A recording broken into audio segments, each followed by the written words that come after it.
देखिए, आर्थिक दुनिया में ना हमेशा कोई ना कोई बड़ी गिरावट की भविष्यवाणी करता ही रहता है। लेकिन जब रिच डैड पुअर डैड जैसी मशहूर किताब लिखने वाला कोई व्यक्ति लगातार खतरे की घंटी बजाए तो दुनिया सुनने लगती है। तो चलिए इन दावों की गहराई से जांच करते हैं और देखते हैं कि इस चेतावनी के पीछे की असली सच्चाई क्या है। ये कोई बहुत पुरानी या दूर की चेतावनी नहीं है। रॉबर्ट कियोसाकी का ये बयान एकदम हाल का है और इसमें कोई लाग लपेट भी नहीं है। वो साफ साफ कह रहे हैं कि तबाही का दौर शुरू हो चुका है और दांव पर लाखों लोगों की जमा पूंजी लगी हुई है। तो असल सवाल यही है जिसका जवाब हम आज ढूंढेंगे।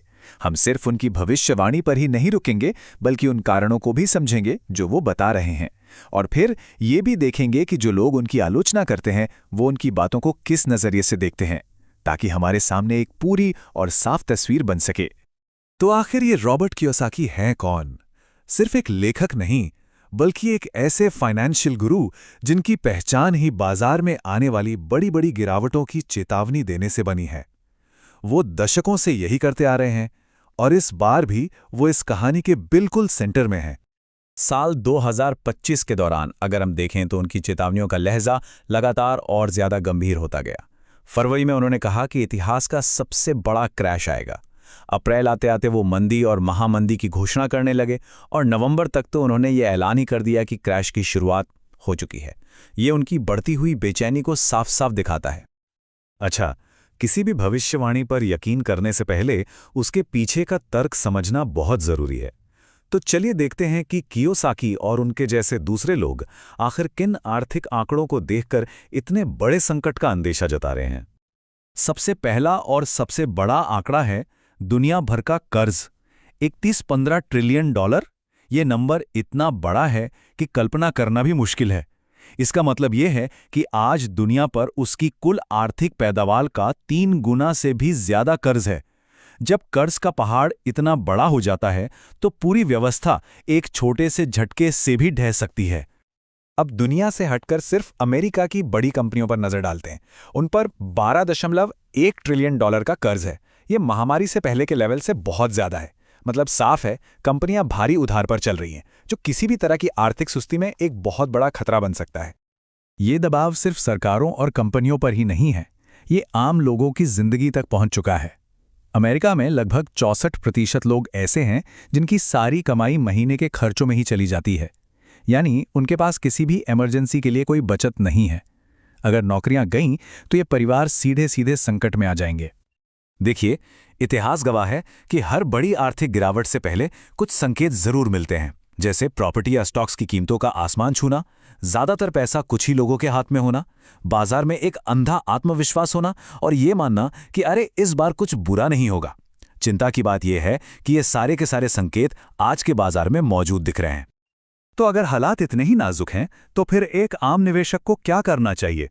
अब हम कियोसाकी के सुझाए समाधान पर नजर डालेंगे कि वो इस आने वाले तूफान से बचने के लिए क्या रास्ता बताते हैं। उनकी पूरी सोच ना एक बहुत ही सरल सिद्धांत पर टिकी है।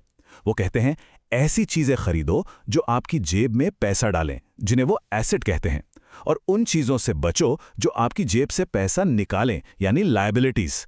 यही उनकी किताब रिच डैड पुअर डैड का मूल मंत्र है। तो कियोसाकी के मुताबिक आज के दौर में असली एसेट्स क्या हैं? वो कहते हैं कि अमेरिकी डॉलर जैसे नकली पैसे से दूर रहो। नकली क्यों? क्योंकि सरकारें इससे जितना चाहें उतना छाप सकती हैं, जिससे इसकी कीमत घटती जाती है। इसके बजाय वो इन 4 चीजों पर भरोसा करने को कहते हैं: सोना, चांदी, बिटकॉइन और इथीरियम। ये वो असली पैसा है जो उनकी नज़र में हर आर्थिक संकट में सुरक्षित रहेगा। ठीक है, हमने भविष्यवाणी सुन ली और समाधान भी देख लिया, लेकिन अब वक्त है एक कदम पीछे हटकर इन दावों की निष्पक्ष जांच करने का। क्या सोना और बिटकॉइन जैसे ये तथाकथित सुरक्षित ठिकाने वाकई में इतने सुरक्षित हैं? सोना और बिटकॉइन दोनों को ही सुरक्षित माना जाता है, लेकिन दोनों में जमीन आसमान का फर्क है। एक तरफ है सोना, जो हजारों साल से परखा हुआ एक फिजिकल एसेट है, जो संकट के समय में अक्सर चमकता है। वहीं दूसरी तरफ है बिटकॉइन, जो एक नई डिजिटल संपत्ति है। ये बेहद अस्थिर है और अक्सर इसका बर्ताव सोने जैसा नहीं बल्कि जोखिम भरे टेक स्टॉक्स जैसा होता है। और इस शक को जताने वाले हम अकेले नहीं हैं। टेस्टी ट्रेड के सीईओ स्कॉट शेरिडन जैसे बाजार के विशेषज्ञ भी क्रिप्टो की भारी उठापटक के कारण उसे एक सुरक्षित निवेश मानने पर सवाल उठाते हैं। यह बात डिजिटल गोल्ड की पूरी कहानी को ही चुनौती देती है।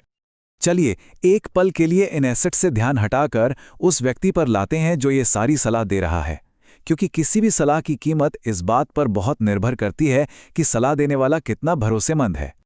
रॉबर्ट कियोसाकी और उनकी किताब की भी बहुत कड़ी आलोचना होती रही है।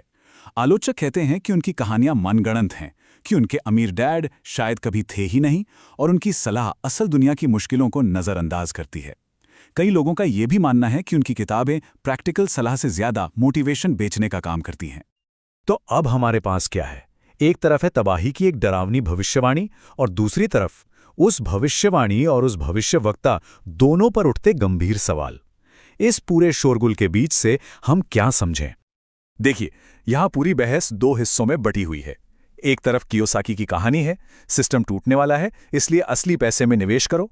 दूसरी तरफ हकीकत की पड़ताल है जो कहती है हाँ, चिंताएं जायज़ हैं लेकिन कुछ भी निश्चित नहीं है। जिन एसेट्स को सुरक्षित बताया जा रहा है वो खुद बहुत ज़्यादा जोखिम भरे हैं और ये सलाह देने वाले गुरु की अपनी साख भी सवालों के घेरे में है। और आखिर में ये सवाल हम सब के लिए है। जब बात अपने भविष्य और अपनी मेहनत की कमाई की हो तो हमें किस पर ज्यादा भरोसा करना चाहिए? एक सरल और सुनने में बहुत अच्छी लगने वाली कहानी पर, या फिर जटिल और शायद उबाऊ लगने वाले ठोस आंकड़ों पर? इसका जवाब ही ये तय करेगा कि हम आने वाले कल के लिए खुद को कैसे तैयार करते हैं।